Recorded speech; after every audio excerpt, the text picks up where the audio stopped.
Singa essimu yefuna obuzibu nga buno nga buli lwogezaako okugissaako ekulaga ekigambo kino Androiding is updating or optimizing apps, essimu eno topapanga kugitwalanga ku makanika kuba tekitegeeza nti nno eba efudde, wabula waliwo ekintu ekitonotono kyolina okubanga okola okubanga omalawo ekizibu kino nga makanika tanaba kulyako ssente zo. Kino ekintu kyangu nnyo, osobola okukyesolovingira wennyini w'oba otudde then n'obanga okimalawo. Mu vidiyo eno ngenda kubanga nkulaga oyinza kubanga osolovinga otya ekizibu nga kino then tulyoke tweyongerayo, naye nga tetuneeyongerayo kusaba obusubscribe ku YouTube channel eya Tech House UG, womala olikinge ate okone mukabde ojja kubanga ofuna notification ku videos endala zonna zemba nteeseeyo.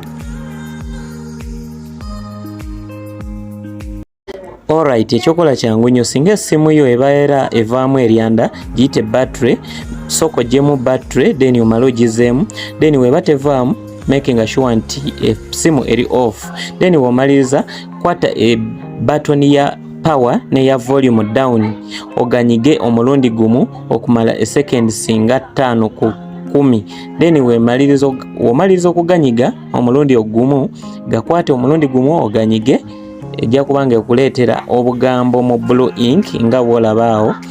Womaliza okubanga olabye obwo obugambo mu blue ink, kozesa eppeesa lya volume down oscrolling down paka wonatuuka mu kagambo akagamba nti wipe data or factory reset. Wipe data or factory reset. Womaliriza okukatuukamu nyiga eppeesa lya power lyelijja okolanga yes, then essimu ejja kubanga refreshinga era ejja kubanga esangulamu ebyo byonna ebibadde biremesa essimu okubanga etandika.